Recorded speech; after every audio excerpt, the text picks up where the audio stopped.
Today, we're digging into a really foundational piece of revolutionary strategy, a document that's arguably one of the most intellectually detailed blueprints to come out of the anti-colonial struggle in the Levant in the late 60s. We're talking about the 1969 strategy document from the Popular Front for the Liberation of Palestine, the PFLP.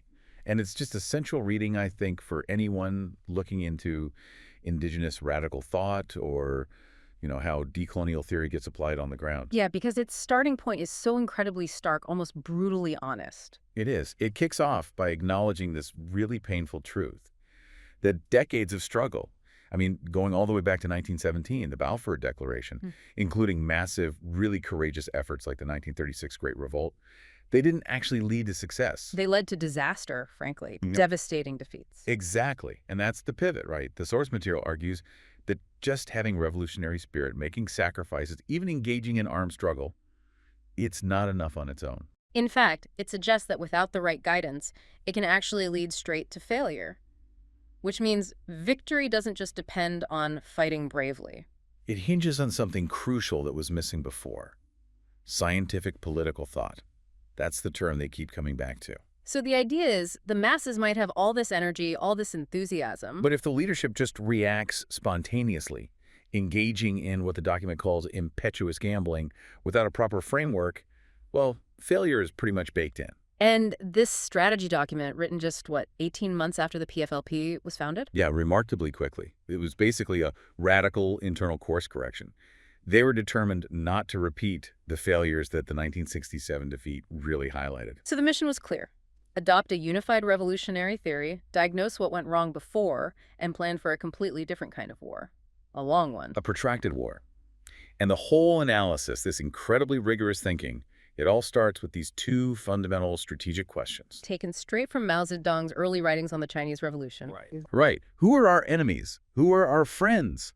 And this isn't just, ticking boxes. No, it forces a shift, a strategic shift towards disciplined, really comprehensive class analysis. That's the bedrock. That's the absolute foundation for everything that follows in this blueprint. Okay, so let's start where they start, defining the enemy. But before they even list the enemies, they address this behavioral issue, warning against the danger of emotional evaluation. Yeah, which speaks volumes about the psychological pressure on a population that's been fighting for so long, right? It's acknowledging human nature in conflict. Exactly. They criticize this tendency, maybe in the masses, maybe even sometimes in the leadership, to just swing wildly between extremes. Like after a small win, you start thinking the enemy's weak, easy to beat. And then after a huge loss, like 67, you see them as totally invincible, like some kind of unstoppable force. And the argument is you can't build intelligent scientific planning on that kind of emotional roller coaster. No way. You need a clear, objective look at the real nature, the real scale of the forces you're actually up against. So who are they facing, according to this 1969 analysis? They break it down into these four interconnected circles, starting with the most obvious one, Israel. Right. Israel is defined first as this political, military, and economic entity, its main focus. Maximum military mobilization of its population, about 2.5 million nationals at the time. And they pinpoint two key attributes that explain its military effectiveness. Yes. First, clear technological superiority, weapons, training, dynamism, all of it. Yeah. Okay. And second, a really high ability to mobilize everybody, because there's this pervasive feeling that they're fighting a life or death battle. That psychological edge translates into maximum effort from the whole society. But then the strategy immediately says, wait a minute, just looking at the state of Israel, that's a gross error. They use this analogy, right? Like preparing to fight one guy and then being shocked when 10 organized people show up instead. Exactly. Which brings in enemy number two, the world Zionist movement. So Israel isn't isolated. Not at all.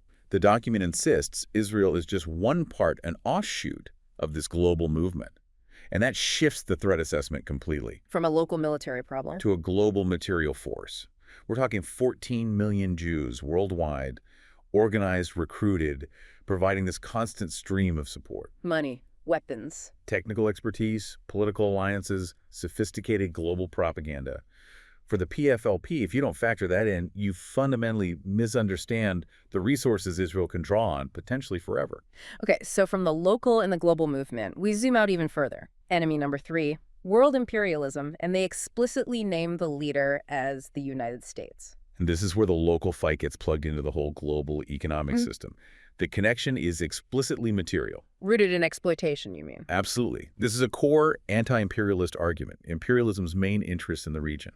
Plundering resources, Arab petroleum is the big one mentioned, and keeping the Arab world as a dependent market for its goods. So to keep that system going, imperialism needs stability. It's kind of stability. Right. It'd have to stop any real revolutionary movement that might challenge that economic order. And the PFLP strategy is blunt. Imperialism uses Israel. As a tool, a base. Both. A powerful force and a forward base to actively fight any Arab revolutionary movement that tries to end that exploitation. And that creates this organic unity they talk about between Israel, Zionism, and world imperialism. It's a fundamental link. But they don't just define it. They use this analysis to shoot down what they see as a dangerous illusion. The idea that maybe America could be persuaded to be neutral or won over somehow. Yeah, the erroneous and dangerous opinion, they call it.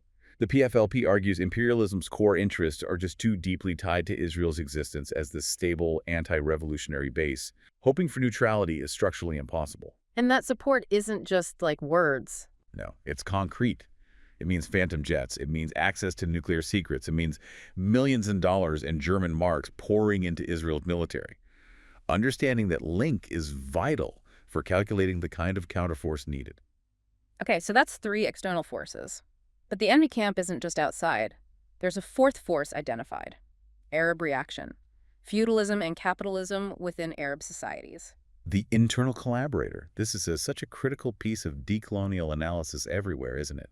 Identifying that internal class enemy. So who are they talking about specifically? Merchants? Bankers? Merchants, bankers, big landowners, the traditional rulers like kings, emirs, sheiks. The strategy argues they aren't really independent actors. They're called weak branches of world capitalism. Because their wealth comes directly from cooperating with world capitalism. Through brokerage, protecting foreign investments, acting as local agents. Which means their interests are actually aligned with the external enemy's success. Precisely. Their whole class position depends on imperialism sticking around. So they are structurally incapable of supporting a real liberation fight waged by the masses. They benefit from the status quo. Even if that status quo means subordination to foreign powers? Right. And this insight is crucial for the fighters on the ground. The document warns, if you don't classify Arab reaction as an enemy, you fail to account for actual enemy bases living among the people. People who can divert the struggle, betray secrets, sell out the movement. Exactly. Play a corrosive role from within. That must be incredibly hard to deal with the enemy who looks like your neighbor. Requires intense political vigilance, I imagine. No doubt. Yeah. So when you put it all together, the enemy camp looks terrifyingly complex. You've got world imperialism as the main driver, Israel as a key strategic base, and Arab reaction as the dependent internal collaborator. And this whole complex has tech superiority, massive resources, long experience crushing mass movements, and from their view is fighting for survival. Right. And it's the sheer scale of that enemy that forces the PFLP to say, okay, we need a very specific, very scientific, and very long-term revolutionary strategy. Business as usual won't cut it. Okay, so after mapping out this complex enemy, the next logical step is identifying our friends, the forces of the revolution.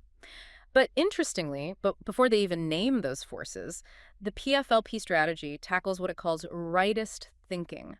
Yeah, these arguments that we're trying to dilute or just get rid of the class perspective altogether. Why was there that pushback against class analysis? What were the arguments? Well, there were 2 main ones floating around among nationalist leaders at the time. First, this idea that, class structures in underdeveloped countries weren't as crystallized as in industrial Europe. Implying Marxist analysis didn't quite fit. Right, or was maybe premature. And the second argument, probably more potent politically, was that the national liberation stage requires unity. Unity against the foreign enemy, Israel. So class differences should be put aside for now. Focus on the common enemy. Exactly. Postpone the class struggle until after liberation, because the threat affects all classes. That was the line. Sounds unifying on the surface, but the PFLP comes back hard against that. Oh, absolutely. They insist. National liberation battles are fundamentally class battles. They're a fight between the aligned forces of colonialism, feudalism, and local capitalism, whose interests are all tied up together, and the exploited classes. The workers and peasants. The workers and peasants, who are the vast majority. For the PFLP, you just can't separate the fight for national freedom from the fight for economic and social justice. The exploiters on both sides, local and foreign, ultimately want to preserve the system. Okay, so that brings us to defining who is the revolutionary mainstay. Who's the core, the basic material they can rely on? No ambiguity there. It's the workers and peasants. The people living in the miserable refugee camps, the villages, the poor city neighborhoods. And the reason is tied directly to their living conditions. Directly. Their grinding poverty, their exploitation, the conditions basically compel them towards revolution. And it guarantees they're ready for a long, hard fight. They use that incredibly powerful phrase. The difference between death and life under such conditions is not much, when you have nothing left to lose. Your commitment is total. It connects their economic reality to their military reliability. Precisely. They're the most steadfast, the most resolute force, because they stand to gain a fundamentally different life. Other classes always have something they might lose, some privilege. So that endurance is key for the protracted war they envision. Absolutely essential. Now let's contrast that core force with the group they identify as the clear anti-ally, the Palestinian bourgeoisie, the business class, the bankers. Why are they seen as strategically against the revolution? Irreconcilable. Because their entire economic existence depends on the enemy system persisting. The revolution wants to destroy imperialism and Arab reaction, right? Which is where the bourgeoisie gets its wealth. Exactly. Yeah. From brokerage, insurance, big land deals, banking tied into foreign capital. Supporting a radical revolution would be like committing economic suicide for them. So any support they offer would be superficial. Token gestures. At best. And the document makes this very concrete, very tangible, with a really sharp example from right after the '67 war. Right, contrasting what different groups were doing. Yeah. While young people from the camps were literally grabbing guns and heading for the hills to start guerrilla warfare. The traditional bourgeois leaders were meeting with Israeli figures like Moshe Dayan and Ari Sassoon. Meeting them to discuss plans to liquidate the armed resistance that was just starting up. That contrast just shreds any easy talk about national unity. So the strategy warns against those feel-good slogans like, "We are all commandos." When the facts on the ground, the actions of certain classes, totally contradicted. You have to deal with reality. Okay, this brings us to the trickiest group, the one that's always complex in these kinds of movements, especially in the developing world, the Palestinian petite bourgeoisie, the problematic ally. Definitely the most complex. Who are they? Craftsmen, educated people, students, teachers, small shop owners, lawyers, engineers. A big group. And they're needed, right, for skills. Critically needed. They have technical skills, intellectual capacity the revolution requires. But the dilemma is their internal makeup. They're stratified. Meaning some are closer to the top, some closer to the bottom. Exactly. Some are doing okay. They look up to the big bourgeoisie, maybe aspire to join them. But then there's the poorer segment, whose economic reality is much closer to the workers. And this internal split dictates their politics, makes them unreliable. It makes them vacillate. Yeah. That's the key word the document uses. Unlike the working class, whose position is pretty fixed by their economic role, the petite bourgeoisie swings back and forth. Depending on how the revolution is going. Precisely. They get radical when things look good, when victories are happening. But when there are setbacks, when the danger increases, they tend to get timid, look for compromises. So the strategy needs a mechanism to handle this.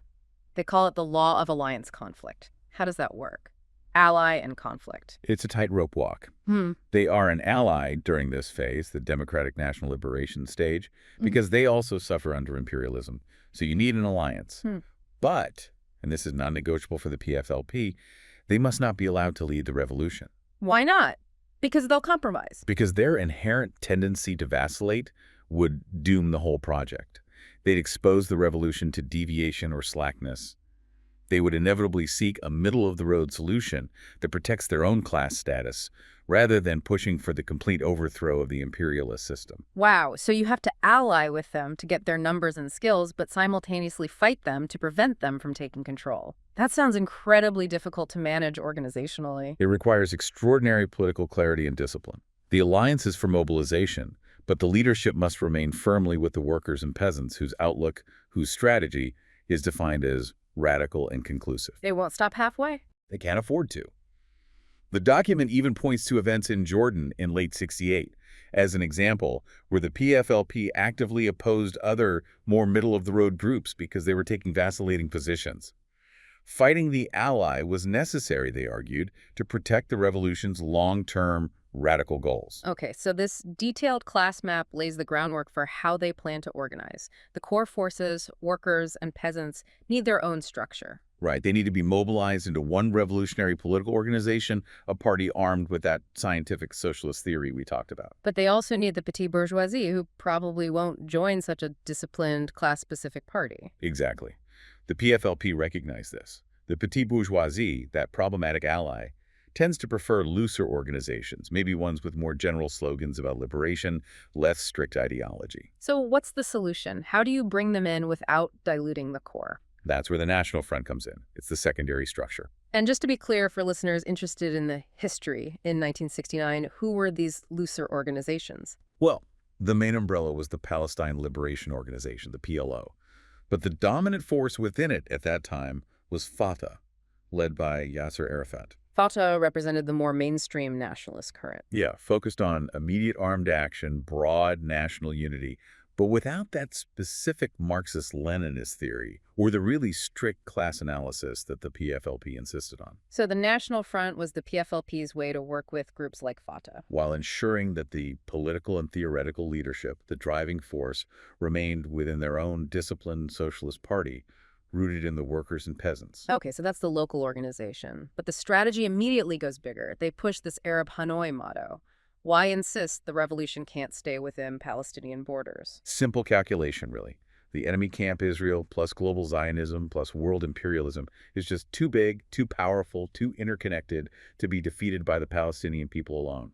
The resources just aren't there. So the resistance has to link up with something bigger. It must be fused with the wider Arab revolution to get the necessary strategic depth, the scale, the resources needed to win a protracted war. And Arab Hanoi, what does that specifically point to strategically? It points to the need for revolutionary action in the surrounding Arab countries. Jordan, Lebanon, Syria, Egypt, Iraq. The goal being? To encircle Israel, to turn the entire region into a base for a people's liberation war, hitting Israel from all sides continuously.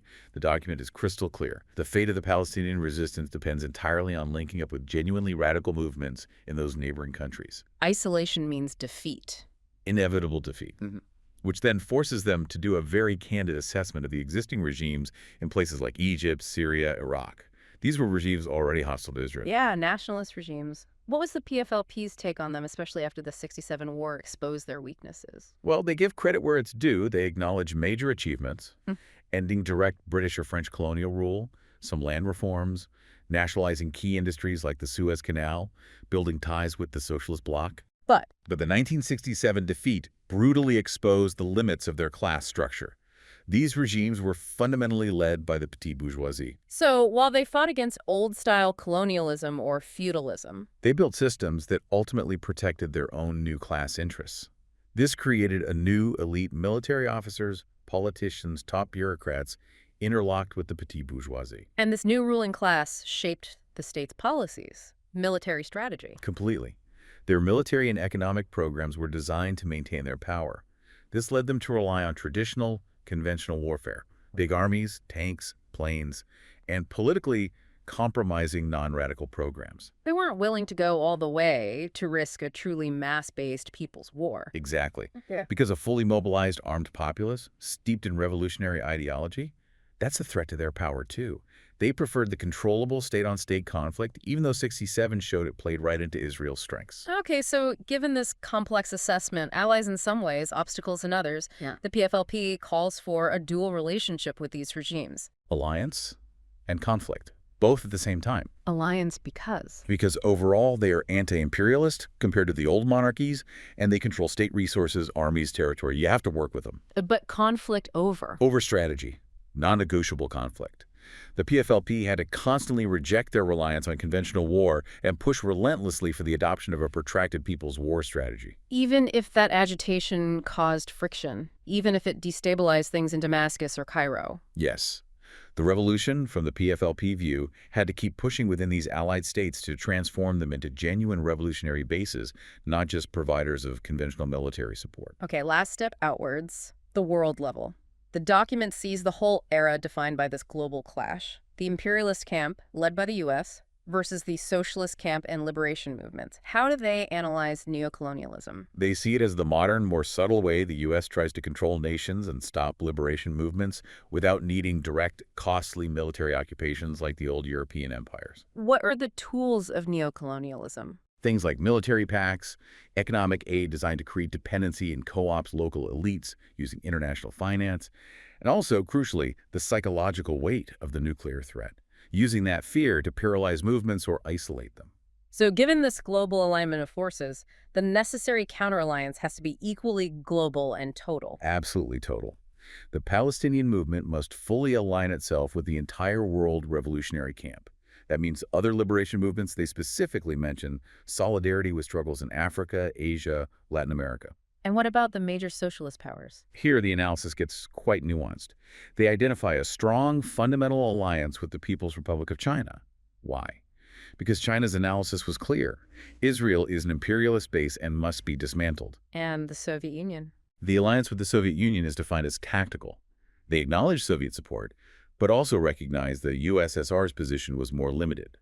Moscow was more focused on containing Israeli expansion, maintaining regional stability, maybe pushing for a two-state solution eventually, but not necessarily challenging the fundamental existence of Israel as an imperialist-linked entity in the same way China did. That distinction shows real strategic thinking, categorizing allies based on the depth of their ideological commitment to destroying imperialism, not just who gives you weapons. Precisely. It's about shared revolutionary goals. And the ultimate aim of all this global mobilization is to ensure the Palestinian struggle isn't isolated, but becomes part of a worldwide force that, in the long run, can overcome the enemy's technological edge. Which brings us squarely to the central military challenge that forced this whole strategic rethink in the first place. The document poses the question directly. How can peoples who are relatively weak, underdeveloped, possibly lacking resources, actually face up to an enemy with clear scientific, technological, and military superiority? And the answer begins by firmly rejecting what didn't work. The PFLP strategy is incredibly blunt about the lessons from past failures in 1948, 1956, and especially the catastrophe of 1967. All those defeats happened because Conventional, state-on-state military confrontation plays directly into the enemy's strengths. Speed, advanced weaponry, air power, centralized command, economic reserves to sustain high-intensity conflict. That's the kind of war the enemy excels at. Exactly. It's the manner in which the enemy exercises its overwhelming technological superiority. Trying to beat them at their own game was strategic suicide. And this critique extends even to relying on weapons from allies, like the Soviet Union. It does. They argue that just getting advanced Soviet weapons, which was the main strategy for regimes like Egypt and Syria, wasn't enough. You also need the highly trained personnel, the sophisticated organization, the whole human element capable of using that modern war machine effectively. And the document admits that after '67, that high technical standard was often lacking on the Arab side. Yes. The human weakness could essentially cancel out the technological aid. You have the tools, but can't use them optimally. So, if conventional war is out, what's the alternative? The only viable solution? Drawn directly from the successful experiences in China and, crucially at that moment, Vietnam, the protracted People's Liberation War. And what does that mean in practice, especially in the beginning stages? It means starting immediately with guerrilla warfare. The whole point is to avoid those big decisive battles the enemy wants. Learn stay. Instead, you focus on small-scale actions, hit-and-run attacks, sabotage, striking weak points like supply lines or isolated outposts. The key is to accumulate small victories, build experience, and gradually grow your forces. While denying the enemy the quick victory they seek. Precisely. This forces the technologically superior enemy onto the defensive. They have to spread their forces out, spend huge resources trying to guard everything, everywhere, all the time. It creates constant pressure, insecurity. It wears them down. So time becomes the revolution's greatest weapon in a way. Absolutely. They explicitly quote General G up from Vietnam on this. The need for a hard and long-lasting war. The strategy is to gradually build up your own strength, while simultaneously nibbling at and progressively destroying those of the enemy. It's a slow, grinding process aimed at shifting the overall balance of power over the long haul, turning weakness into strength through persistence and political work. Exactly. And the document synthesizes what's needed for this kind of war to actually succeed, drawing heavily on Maoist principles. What are the absolute requirements? 4 key elements, they say. Yeah, 4 non-negotiable pillars. First, A disciplined political party armed with that scientific revolutionary theory. Second, an army, the People's Liberation Army, that is clearly under the leadership of that party. Third. Third, a united front bringing together all the revolutionary classes, but crucially based on that core worker-peasant alliance we discussed. And fourth, something less tangible. Fourth, the political will, the determination to actually fight and win no matter how long it takes. And they argue this determination is most reliably found in the poorest classes, the workers and peasants, because they have the most to gain and the least to lose. And if any one of those four is missing, the whole protracted war strategy falls apart. It can't be sustained. Now let's look at the aim of this protracted war. The PFLP is very careful here to define what they are and are not fighting for. Yes, this is a really important political clarification, especially for countering enemy propaganda. They explicitly state the goal is not a racial war against Jews. They call that idea a Zionist distortion that needs to be exposed. So what is the goal? The goal is the destruction of the state of Israel as a specific military, political, and economic structure, a structure they define as based on aggression, expansionism, and that organic link to world imperialism. So destroying the state structure is the necessary first step towards the actual positive aim, creating a democratic national state in all of Palestine. A state where Arabs and Jews can live together with equal rights and responsibilities, free from any kind of racial or religious discrimination. That's a crucial distinction, and the document goes further, framing the revolutionary struggle itself as more than just military. It's a social transformation, a path to modern culture. It really is. That's a powerful decolonial concept woven through it. The protracted struggle isn't just about defeating the external enemy. It's about changing the people themselves. Replacing what they call the habits of underdevelopment. Exactly. Things like submission, fatalism, tribal loyalties over national ones, acting impulsively or based on emotion rather than objective analysis. And the long war imposes new habits. It forces the adoption of new values. Discipline, organization, recognizing the importance of time, planning, objective thinking, and, very importantly, it demands the emancipation of women. Calling women half of our society. And arguing they must be freed from outworn customs and participate fully, politically and militarily, in the struggle. The revolution can't succeed while leaving half the population behind. So the ultimate victory isn't just military or political, it's also social and cultural. Absolutely. Yeah. The fight itself is seen as a kind of school, transforming the masses from a historically subjugated population into a modern, disciplined, conscious political force capable of building that new democratic state. Okay, so that brings us back full circle to the absolute necessity of organization. This protracted war, this social transformation, it can't happen spontaneously. It needs that revolutionary party.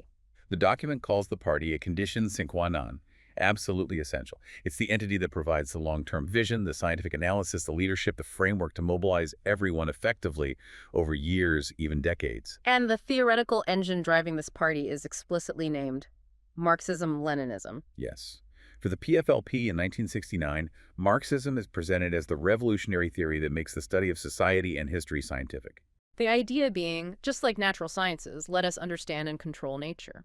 Marxism provides the tools to understand the laws of historical development and, therefore, to consciously direct historical progress towards liberation. And Lenin's contribution. Lenin adapted and applied that Marxist method specifically to the era of imperialism, making Marxism-Leninism the standard of revolution for their time. And they argue for its validity based on historical track record? Right.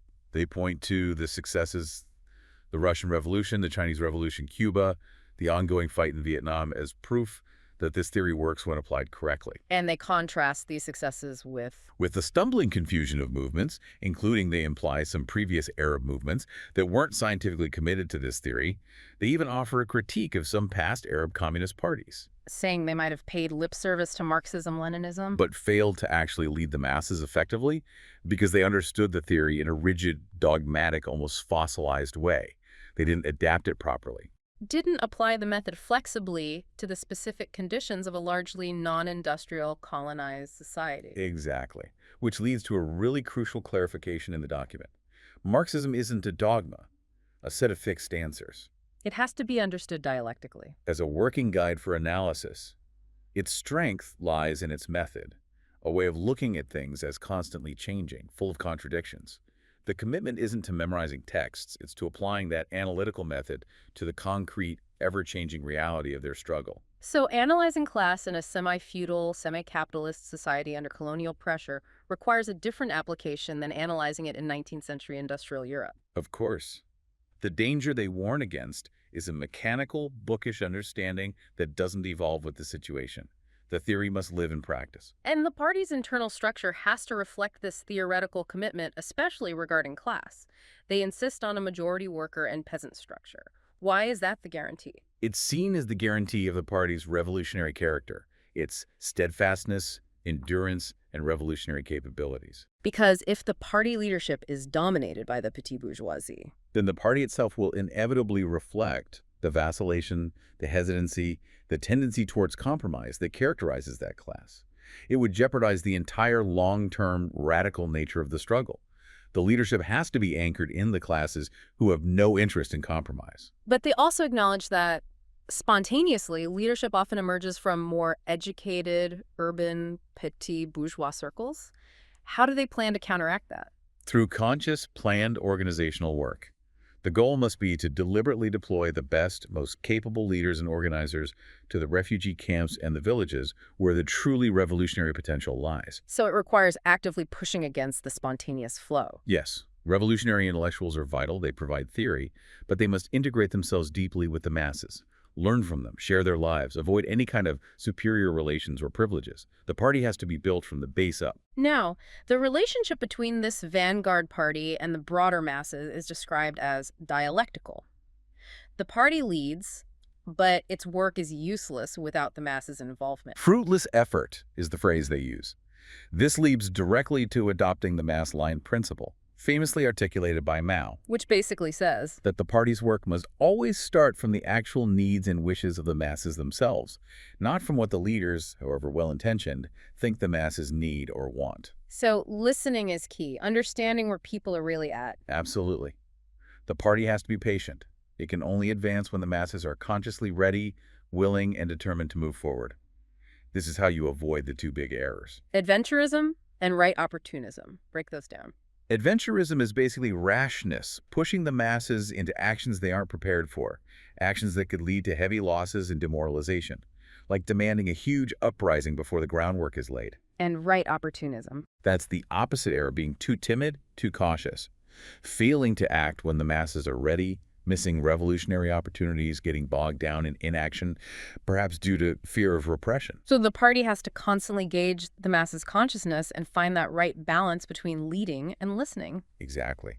And in doing so, the party also acts as a school, helping the masses overcome outworn concepts, tribalism, fatalism, purely emotional reactions, and develop a more objective political understanding of their situation.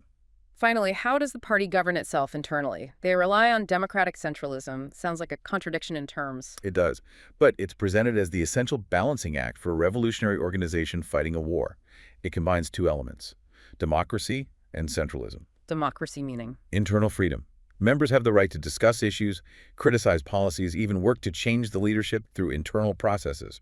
There should be debate and lively discussion. But centralism means. Centralism means that once a decision is made by the majority, or by the leading bodies following discussion, the debate stops, especially when it comes to executing that decision. The minority must submit to the majority.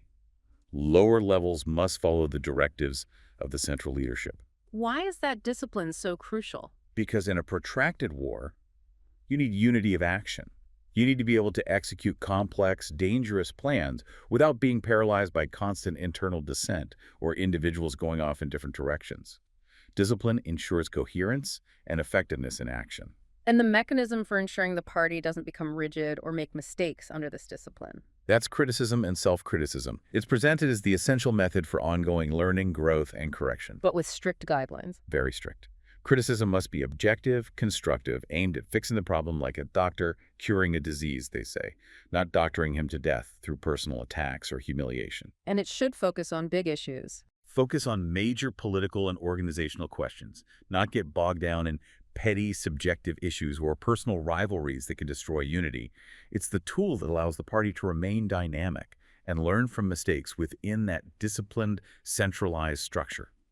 Hashtag take outro. Well, that was an incredibly detailed look into a document that really prized clarity above all else, didn't it? We've unpacked this complex analysis that identified a multi-layered enemy local reaction, Zionism, global imperialism, and demanded this fusion of, well, everything. Yeah, political theory, class mobilization focusing on workers and peasants, and this commitment to protracted guerrilla warfare, all scaled up to the global anti-imperialist fight. So for you, the listener, especially if you're interested in decolonial theory or the nuts and bolts of how revolutionary movements think and organize, this 1969 PFLP strategy is just an invaluable case study. It really is a specific blueprint. It shows you exactly how one movement tried to translate these big global ideas from Marxism and Maoism into a concrete plan for their specific regional anti-imperialist struggle in that late 60s context. And it highlights the sheer rigor, the intellectual heavy lifting that they believe was necessary, replacing emotion and spontaneity with scientific precision.